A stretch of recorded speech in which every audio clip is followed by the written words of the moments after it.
Continuing here. Well, I was just saying, I was quoting Jesus when he said that these hypocrites, they strain out a gnat and swallow a camel. And that's what I like in the mainstream media too.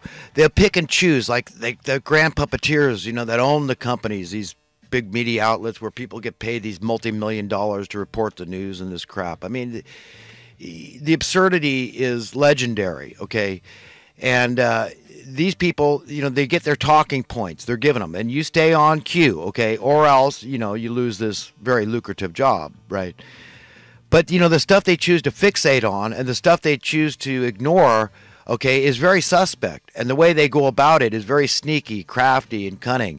And they themselves don't want to question it because, hey, look, I'm successful. I get this great job. And who are you? You're nobody. So, yes, I listened to what my boss tells me to do, and I do it. Or don't do, and I don't do it, And so that's how they operate. So they want to fixate on one little thing in this area, in this person. Look what they did to this guy, this Judge Rod Moore, that was dating 16-year-olds when he was in his 30s or whatever the hell it was, okay? I mean, there was no, these were all, look, he was found guilty in the court of public opinion. Okay, not through due process. There was no due. So they destroyed the guy's name and character. I mean, could you imagine running for political office and then a bunch of women that are paid just come out to say this stuff and this guy is unfit, but because they would be silent if they agreed with his political persuasions or something. Otherwise, but you know what? This is wrong. This is what we know. This other clown, this Jones clown, how he got into the Senate, was it? So Congress, whatever. I get these things mixed up. I don't remember what it was, but it was in the state of Georgia, right, or Alabama, southern. I knew it was a southern state, but it stinks to high heaven that this is how things work today. That just deride the guy, besmirch his character, defame him. Because he allegedly he dated 16-year-old girls. I mean, I don't know. I just don't know. I don't have all the answers to everything. All I know is it stinks. I don't like it. I don't like the idea that they could just make a bunch of stuff out without due process and just, judge, jury, and executioner, this guy in the court of public opinion. And the mainstream media is doing this. And these are the people that are straining out a gnat and swallowing a camel and trying to tell everybody else out there it's all okay. What we do is sacrosanct because we're the mainstream media. And, fake news only comes from alternative media sources, the internet and all this. It's Alex Jones, when really the Alex Jones channel and InfoWars, they're definitely, although I disagree sometimes and I'm very vociferous about that, I still believe it's the best house in a bad neighborhood. I really do. Otherwise, I wouldn't say so. And there's other good people out there. I know there is a lot of good people out there. He gets a lot of these people on his show as guests. And the reporters, a lot of them are good, decent, upright people. And again, I'll disagree whenever I believe they're wrong, just like I will with anybody. We have an obligation to each other to do that. It's called constructive criticism. So if I'm wrong about something, I don't mind somebody just you say, "Well, I disagree with you on capital punishment." Fine. Well, let's have a debate then. Now that you open that can of worms, let's talk about it. Let's talk about the fact that it does happen that you get the wrong guy gets convicted, and that's a proof. I can prove evidence I can find on that. The records are there, and so you're saying that's okay. That happened once in a while, just so we can have vengeance and even though the Bible said, "Let vengeance be mine, saith the Lord." Okay, I will repay. So we don't have to. That it's more torture actually to keep somebody alive than it is, with that guilty conscience than to actually kill them. So you're actually doing them a favor by killing them, putting them out of their misery.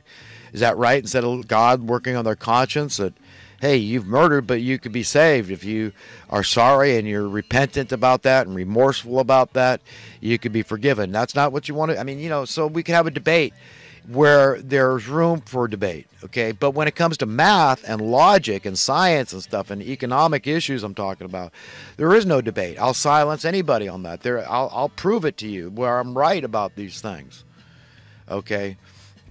But yeah, capital punishment, And also, I would say anybody that believes in capital punishment, which I know it's the majority of Americans out there, I say here's another caveat that as long as all those believe in capital punishment, the next voter ballot out there, then it has to say, look, yes, I believe in capital punishment. I want capital punishment to be, maintained in the land.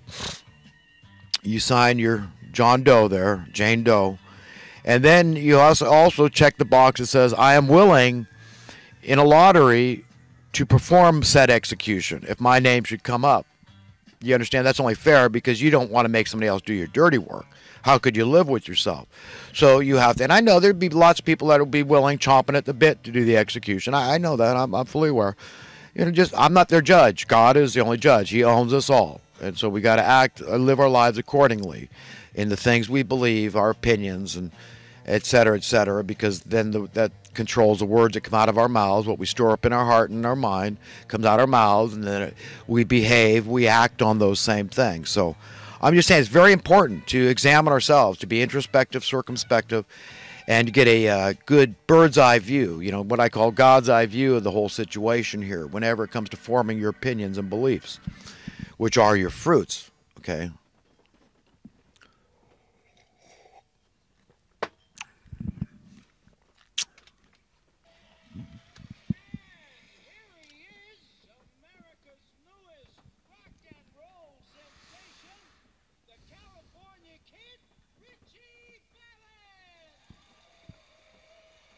Oh, Iran. There's discontent in Iran with all these protests out there in Iran. And here's a bit of a rattlesnake. I know I learned enough about what was going on over there from the initial reports. And the initial reports were that there was rising prices. Okay, this is why the banks have been willing to loan money for these wars in the Middle East, is that these people, they're smart about one thing they're sure of. They're sure that they don't like burden. They don't like a high cost of living. They don't like usury. The Muslims hate usury. Okay, those are the infidels. I think to a good Muslim, those are the infidels, is that these people, the money sharks, the same people Jesus loathed too, right? The money changers. Yeah, I'll change it. I'll make what you have that's worth, X, and I'm going to make it worth Y, which is less, because I'm going to shave the gold. I'm going to shave it a little bit and tell you I'm doing you a service for doing that.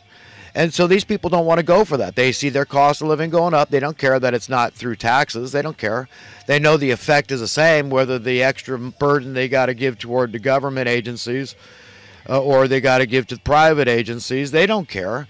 All they know is their money is being debased, de-worth, and they don't like it. Doesn't feel good. They're not going to tolerate it. Where does it end? If they tolerate that, the sky's the limit. So I get it, So my friend Muawiyah, I touched on this recently with my Muslim friend from Palestine that works at the tobacco store I go to, and we got into it, but he thinks that the protesters are out of line. I don't know, I guess our opinions are different on this, but I think I know. He's agreed with me about the hatred for Muslims and why the banks would finance all these wars, even though America's woefully in debt. And it's this hatred for these people that don't want to go under usury. They don't want the banksters coming in and wrecking up the joint and raising their cost of living. They don't want to be like America in that regard. They want to be free, and who can blame them? If they're not financially free, they're not free. So they want to go that direction.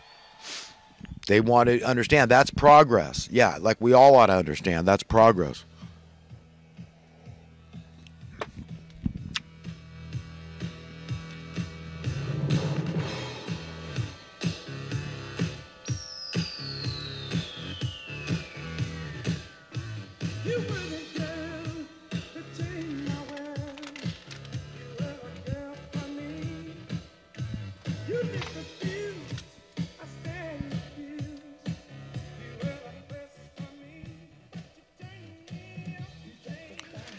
Yeah, we do good to listen to women. I think that they are the more nurturing, more compassionate, less violent of the genders.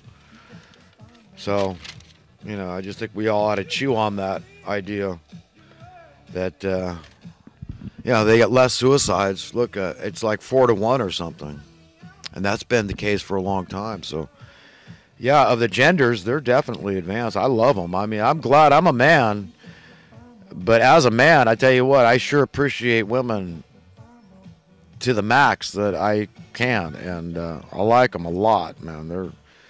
The most beautiful creatures, awesome creatures, and it's a very godly relationship I believe I have with women. It's beautiful, the whole procreation thing.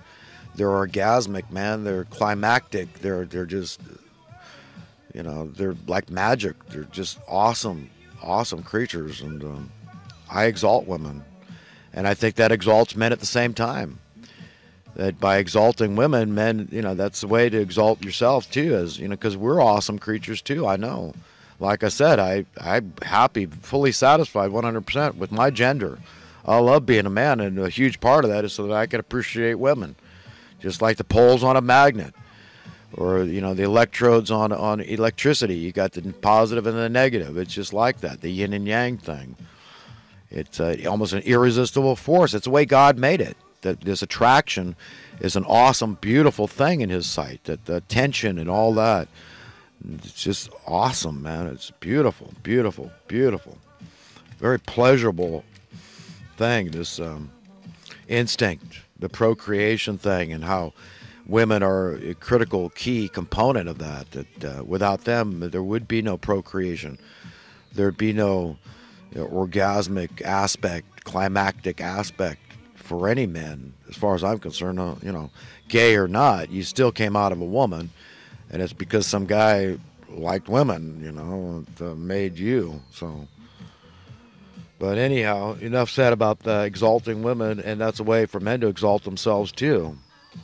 It does. It reflects well. It's very unbecoming for a man to degrade a woman in any way. So it stands to reason that it is becoming for him to exalt the woman. I think it's a proper thing. It's the natural thing too, in nature. We know who's really boss anyhow. Why pretend otherwise? Behind the scenes, we know how many guys that love their wives more than life itself. If they lost their wife or sweetheart, they'd be utterly ruined, miserable. I'm not saying that they should be that codependent. You got to be able to carry on. If your woman doesn't want to be with you anymore, you got to pick up the pieces and suck it up and just put love out there. Like Jesus said, it just, he brings us to peace. God just wants us to have peace with each other. Any woman that's given you children, you could never loathe a woman like that. Not that you should ever loathe any woman, but if she gave you children, that's enough to love her for the rest of your life and to only say good things about her, no matter if she goes off the deep end or not. That's that's out of your hand. You don't own her. Nobody owns another person. No women own their men, and no men own their women. We must learn to be increasingly empathetic. That's evidence that we're on the right track. So I think we should all be very empathetic, compassionate, merciful, all that good stuff.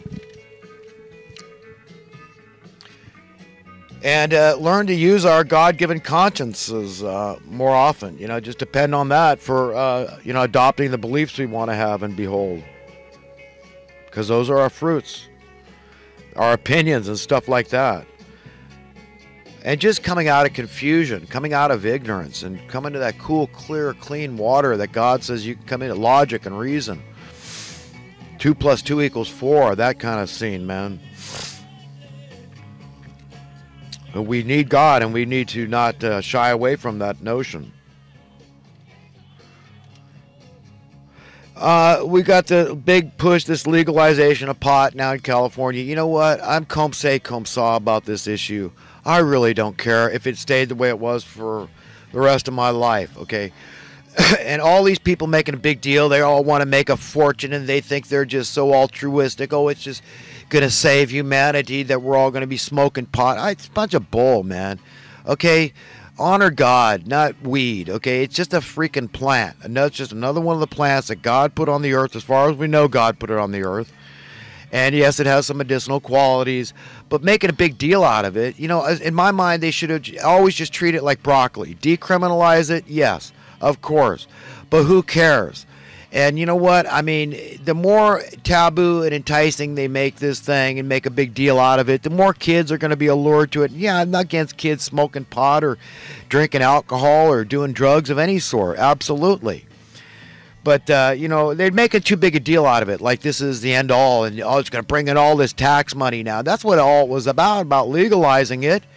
I mean, people should have just been content with decriminalizing it. Say, no, don't criminalize it.